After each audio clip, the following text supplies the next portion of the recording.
J'ai vu une vidéo d'un médecin qui faisait de l'humour sur les agents immobiliers. Qu'est-ce que j'ai ri? Qu'est-ce que j'ai ri? Parce que franchement, on est une bonne cible. Il y a de quoi rigoler sur les agents immobiliers. Et même si j'ai bien ri, il y a un truc qui m'a choqué dans son sketch.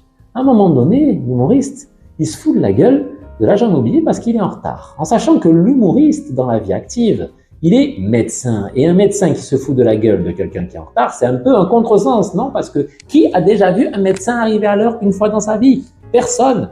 Le médecin t'arrive, il est 9h du matin, tu es le premier rendez-vous de la journée, il est déjà à la bourre, cherche pas à comprendre, il t'a mis une demi-heure dans les dents, toi tu sais pas pourquoi, mais lui non plus, c'est une tradition. Alors ça m'a donné une idée, parce que si on peut bien rigoler des agents immobiliers, je crois qu'on peut bien rigoler des médecins. Si on commençait un petit peu par la médecine du travail, la médecine du travail, tu sais, ce médecin qui a une assistante qui te fait pisser dans un gobelet là, que tu n'y arrives pas une fois sur deux, tu connais hein? Ils sont indispensables ces médecins, parce que c'est des lanceurs d'alerte. C'est des lanceurs d'alerte, tu vas aller voir. Monsieur, je travaille, j'ai un peu mal au dos. Pas de problème, monsieur, je vais voir votre patron qui vous change la chaise. Monsieur, travaille, j'ai un peu mal aux yeux. Pas de problème, monsieur, je vais voir avec votre patron qui vous fasse changer l'écran d'ordinateur. C'est des lanceurs d'alerte. Mais des fois, ils parlent de sujets un petit peu plus profonds parce qu'ils ont peur pour toi. Ils ont peur. Ils veulent pas que tu fasses un burn-out. Alors, ils te posent des questions existentielles. Comment ça se passe dans votre travail, monsieur, avec votre hiérarchie, la pression, les collègues, le stress? Est-ce que vous allez bien? Des questions existentielles, des choses où il faudrait que tu répondes ouvertement, clairement.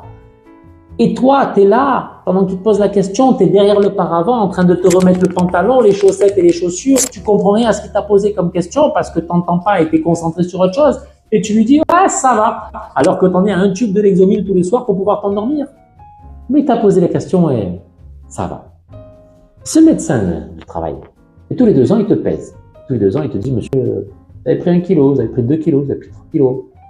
Et toi, ça fait 2 ans. Tu t'es pas pesé, tu n'avais pas envie de savoir que tu avais pris du poids. Et lui, il est là, il te regarde droit dans les yeux, sans foi ni loi, il te dit, monsieur, vous avez pris du poids. C'est cruel, mais c'est indispensable. Et puis des fois, le médecin du travail, tu vas le voir aussi parce que tu attaques un nouveau travail, donc il faut aller le voir. Ou alors parce que tu reviens de maladie. Et lui, il est là, il va un peu contrôler à la manière d'un contrôleur de fin de chaîne d'usine. Bon, pas bon, bon, pas bon. Mais bon, c'est indispensable.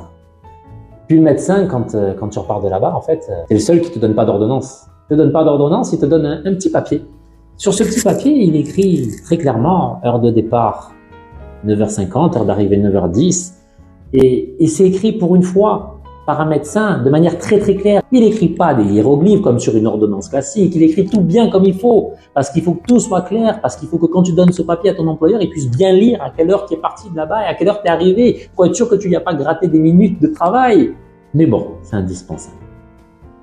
Enfin, moi maintenant je suis agent immobilier, donc j'ai plus besoin de la médecine du travail.